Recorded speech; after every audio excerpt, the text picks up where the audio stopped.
Bismillahirrahmanirrahim. Bamsalek Rasulullah.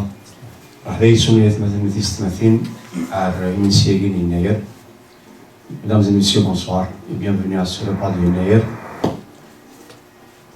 Le repas du Nair est table ronde sur l'officialisation de Tamazirt. La question qu'on se pose ce soir, est-ce que nous sommes enfin arrivés à destination? Dans le cadre de la réforme constitutionnelle en Algérie, de la révision constitutionnelle, on se pose la question et on aura l'occasion, Inch'Allah, chacun de répondre à la question à sa façon, comment il voit l'actualité et les choses. J'en profite pour saluer le Centre culturel algérien à Montréal et l'Association internationale pour la fraternité amazigh qui co-organise cette activité. Un exemple de partenariat ici à Montréal dans le tissu associatif algérien, puisque ce sont des partenaires qui remontent aux années 2000 et nous espérons que ça va continuer.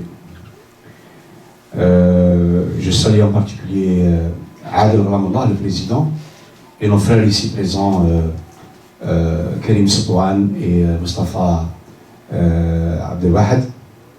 Je salue aussi la présence parmi nous d'anciens présidents de Haïfa, notamment notre frère Ali Khiyar et notre sœur Samia Salhi, et tous les participants qui ont bravé le froid canadien de ce soir, un froid de canard canadien, presque moins 40,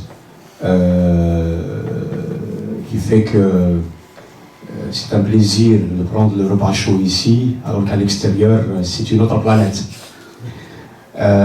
J'en profite aussi pour vous inviter tous les participants, à marquer une minute de silence en hommage, une petite pensée à ces réfugiés syriens qui sont quelque part sur les frontières de plusieurs pays et qui ressentent le même froid qu'il y a dehors ici à Montréal. À leur mémoire, je vous invite à marquer une minute de silence, s'il vous plaît.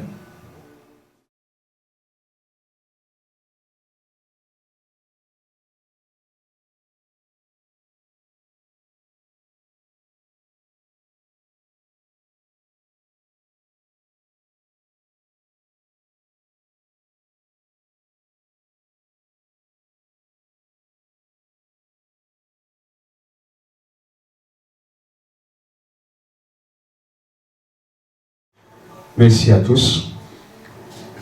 Nous remercions donc tous les participants d'être venus pour partager avec nous ce débat sur l'officialisation de Tamazirt. Et nous croyons avoir une table de panélistes plus riche ce soir. Mais, alhamdoulilah, nous avons avec nous Dr Brahim Ben Youssef, qui avait confirmé au début, qui a maintenu son engagement. Contrairement à d'autres organisations que nous avons invitées, au moins 4 différentes organisations, nous avons invité il y a environ 15 jours, mais il faut dire que nous ne leur avons pas donné suffisamment de temps pour prendre leur disposition.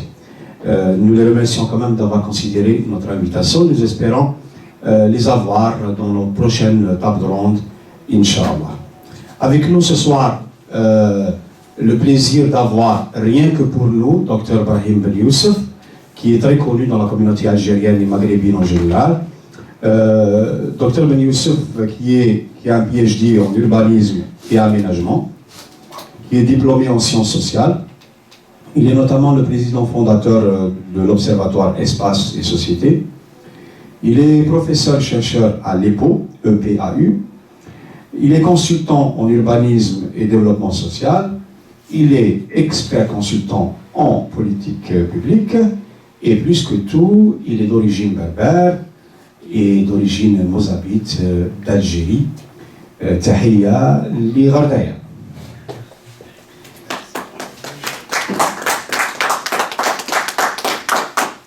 Mesdames et messieurs, donc sans plus tarder, je vais laisser Dr Ben Youssef faire une présentation.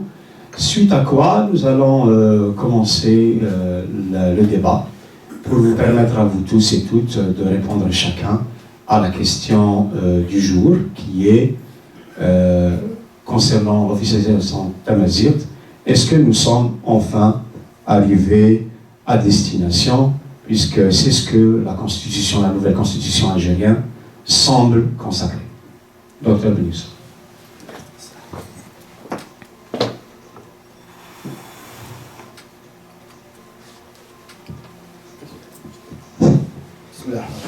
Salam alaikum. Je vous remercie d'abord, je remercie le AIFA et le CCA pour cette invitation et de m'avoir honoré par cette présence. Je vous souhaite également un joyeux Yennaïl, l'année de Bikhair, Inch'Allah, l'Ehna, l'Khair. Et je trouve que c'est un moment propice, approprié pour pouvoir débattre ensemble, échanger sur un thème, un enjeu d'actualité, celui de l'officialisation de la langue amazigh. En effet, je ne vais pas trop tarder, mais je vais juste installer quelques repères qui vont nous guider tout le long du processus de notre réflexion et de notre débat. Je vais commencer par le contexte. Il est vrai que je me réjouis d'un tel acquis. Autant que tout Algérien, c'est un acquis qui vient reconnaître une fois de plus une pierre très importante, centrale de la culture et de l'identité algérienne, celui de la culture amazigh. Par contre, je ne cache pas que le contexte dans lequel s'inscrit ce geste ou cet acquis laisse planer un certain nombre de doutes quant aux vraies intentions de ces initiateurs. Pour deux raisons. Premièrement, c'est un projet de constitution plus ou moins controversé qui vient troquer un acquis ou un geste inclusif, en l'occurrence celui de l'officialisation de la langue amazigh, contre un geste ou un acte exclusif, celui de détrôner les binationaux algériens. Deuxième point, c'est un projet de constitution qui est assez controversé, qui aurait du mal à se supporter, et que dire de supporter un projet d'aussi grande envergure. Ceci dit, à propos du contexte. Mais je dirais, gardons les bonnes pensées, et puis essayons d'espérer que le processus de mise en œuvre, qui est l'essentiel de l'enjeu, va suivre d'une façon harmonieuse. Par rapport au processus de mise en œuvre, qui est le plus important, je pense que l'acte en soi de reconnaissance, il est guetté ou il est menacé par un certain nombre de risques. Alors, le premier risque, c'est ce débat sur la mise en œuvre ou la technicalité, la mécanique de mise en œuvre de l'officialisation pratique de la langue amazigh puisse être noyé dans le genre de débat sur des technicalités où le public n'a rien à voir. C'est une question de savoir et d'expertise. Et d'ailleurs, ce risque, pourquoi je l'aborde, c'est parce qu'il a déjà été engagé. Rien qu'à suivre les débats qui sont initiés au niveau de la télévision algérienne, vous allez voir que les gens commencent déjà à parler, à débattre sur le caractère avec lequel la langue sera écrite.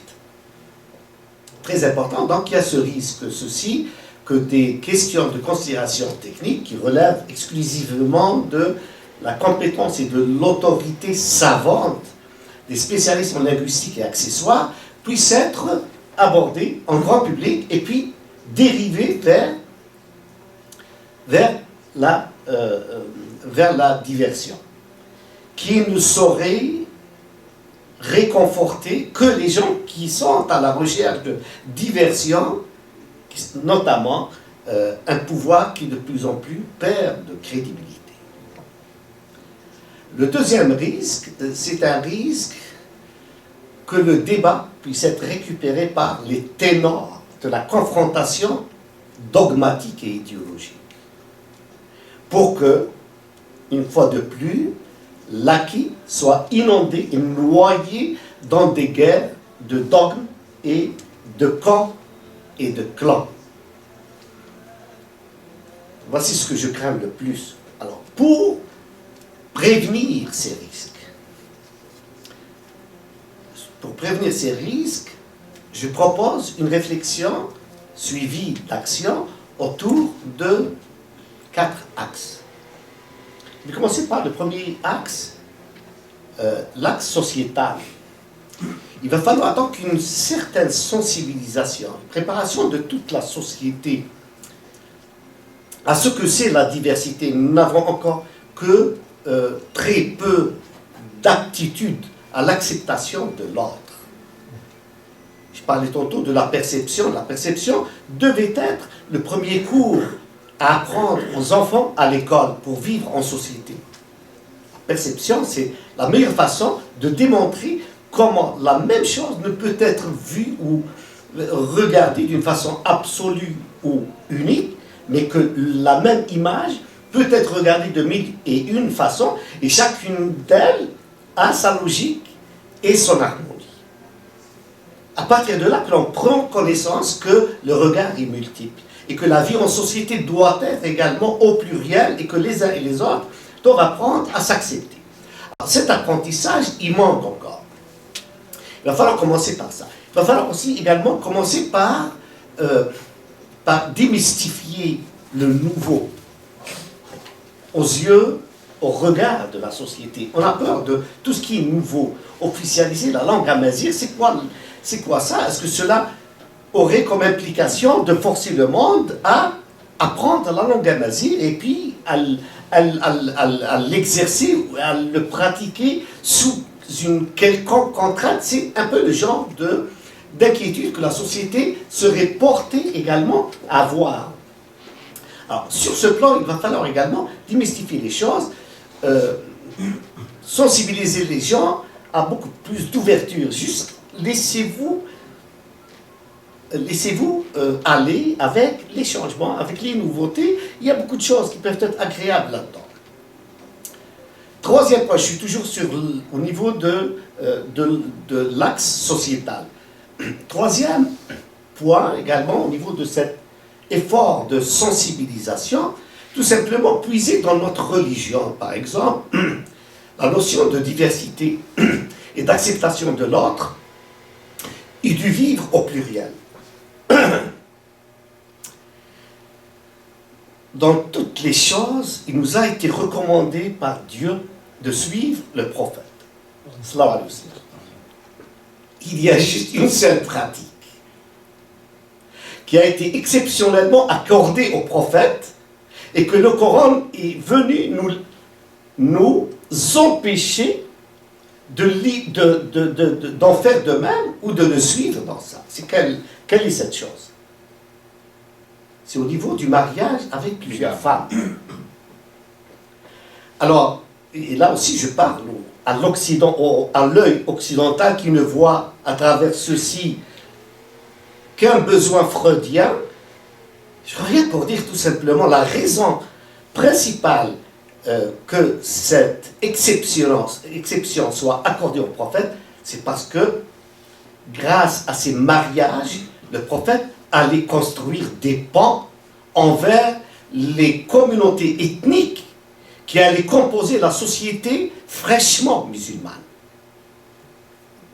Donc c'était la seule exception que Dieu a permis uniquement aux prophètes pour une raison de fondation sociale, de fondation de société sur une base de diversité et d'acceptation au pluriel, de contenance et d'inclusion. Très important. C'est bien dommage que l'on n'accorde que très peu d'intérêt à cet aspect du mariage multiple du prophète. Sallallahu alayhi wa sallam. la cinquième peut-être motivation pour encore sensibiliser davantage la société, c'est que avec le processus de mondialisation, il y a une tendance à la standardisation des sociétés, à la normalisation des sociétés, à la banalisation des cultures. Elles ont été dépourvues de tout, les sociétés du monde, afin qu'elles soient engagées et soumises à un processus éprouvant de compétition économique. Alors, c'est dans ce genre de contexte qu'il serait important et exigeant de rechercher dans sa propre culture, dans sa propre identité, non seulement des éléments qui renforcent l'identité et l'équilibre de ces sociétés et qui les renforcent pour se positionner confortablement, mais au contraire, c'est de réfléchir de quelle façon pouvons-nous faire de ce patrimoine culturel un facteur de développement et de compétition. Et là, je fais allusion, par exemple, à la production du service touristique à caractère culturel, qui peut être un axe ou un volet, un facteur de développement, et qui va donner un cachet particulier à notre pays. Donc, à ce niveau, je quitte maintenant le volet sociétal où il y a lieu de préparer donc la société à s'accepter, à accepter le nouveau et puis à réfléchir avec beaucoup plus d'ouverture. Deuxième enjeu ou deuxième axe, c'est l'axe institutionnel. L'axe institutionnel, il va falloir mettre en place les outils, les cadres, les mécanismes qui puissent activer le processus de mise en œuvre. Alors, dans ce corps institutionnel que les pouvoirs publics doivent penser et agir, je vois par exemple deux types importants d'institutions qui doivent accompagner ce processus. Le premier, c'est l'installation d'une académie de langue amazigh et de culture amazigh. Quel serait le rôle de cette académie? Cette académie serait composée de scientifiques. Elle s'inscrit dans une logique pure et dure de savoir et d'expertise technique, de linguistes et accessoires. Tout le monde des sciences humaines, psychologues, pédagogues, sociologues, etc., ethnologues, anthropologues, qui peuvent contribuer à penser au comment, avec quoi et de quelle façon cette langue puisse être de quelle façon donner forme à cette langue. L'une des raisons fondamentales de l'existence d'une telle institution serait de mettre ce processus à l'abri de la diversion dogmatique et idéologique. Donc l'essai, c'est le domaine qui sera laissé exclusivement aux scientifiques, aux experts, afin de réfléchir et de débattre de ces questions purement techniques. Alors là, j'englobe le caractère d'écriture de la langue, toutes ces questions peuvent être, de quelle façon peut-il être enseigné, comment vont être formés les enseignants, etc., etc. La deuxième institution à laquelle je pense, c'est un commissariat aux langues officielles. Et là, ce qui m'inspire, c'est le commissariat aux langues officielles tel qu'il fonctionne dans le système canadien, qui est un système qui prend la diversité linguistique. Alors, le rôle de cette institution serait d'observer un observatoire du processus lui-même et de la conformité de l'acte officiel avec la politique de l'officialisation. Ça serait donc une sorte de cadre d'audit tel que ça se fait au Canada, et je pense que le Canada peut être un partenaire approprié en la matière. Donc là, je quitte la piste institutionnelle et je vais aborder la piste culturelle. La piste culturelle, là, je vais évoquer un point fondamental. avant même la revendication, avant même l'acte d'officialisation, la déclaration plutôt d'officialisation, la langue amazigh qui date de milliers d'années a pu survivre et résister devant toutes les fluctuations et les menaces dans le temps et dans l'espace, à travers des millénaires. Grâce à quoi? Grâce à une dynamique culturelle diversifiée et régionale qui existe dans toutes les régions. On la retrouve dans les milieux des bas-fonds du désert, chez les Touaregs, on la retrouve dans les milieux oisiens des Bnimzab et des Zneta des Args occidentales et orientales. On la retrouve dans les milieux montagnards de la Kabylie, des Aurès, du Djidjli, et on la retrouve, bien entendu, dans les milieux urbains où tous ces éléments subsistent. Et on la retrouve également, pour ne pas oublier, dans les milieux montagnards des Chinois. Donc celle-ci, elle a résisté grâce à ces communautés régionales, locales, qui continuaient, elles, à non seulement pratiquer, mais à reproduire et transmettre la langue amazigh. Alors, sur ce plan, que le projet de langue amazigh ne vienne pas miner cette dynamique qui est à la base de la survie de la langue amazigh. Donc, il faut préserver cette dynamique et engager, peut-être, c'est mon avis, engager la démocratie locale, la démocratie municipale dans cette dynamique. Elle existe pratiquement, elle est fonctionnelle. Les gens se font servir avec la langue de leur choix actuellement, pratico-pratique, au Mzab, en Kabylie, aux Aurès. Les gens, au niveau des administrations publiques, ils sont servis d'une façon spontanée avec la langue de leur choix. Et ça se fait d'une façon très simple, d'une façon très spontanée, acceptée. Grâce à quoi? Grâce au travail. Puis grâce au gros bon sens. Chacun a pu trouver, selon son milieu, la façon comment il peut vivre avec sa langue et sa culture, mais surtout avec le travail. Voici donc l'accessoire de base, le socle qui puisse supporter cette culture et non pas langue seulement, c'est toute cette dynamique régionale. C'est pratiquement grâce à l'activité commerciale que le Mozambique, c'est parce qu'il est commerçant qu'il a pu préserver le calcul et les chiffres en berbère. À l'infini, le Mozambique peut compter à l'infini en berbère. C'est grâce à ça, grâce au travail, que le Kabyle a sauvegardé tous les mots se rapportant à Azmour, Zitoun. Et que le Mozambique étant dépourvu de Zitoun, d'Azmour, il a adopté tout simplement la désignation arabe pour dire Zitoun. Et je présume qu'inversement, le Kabyle ne sait pas dire Tigni, les dates, que le Mozambique dit en berbère, et que le Kabyle va dire en arabe, Tmar. Donc le travail est fondamental, et la culture locale est fondamentale, comme base de ressourcement de toute cette langue.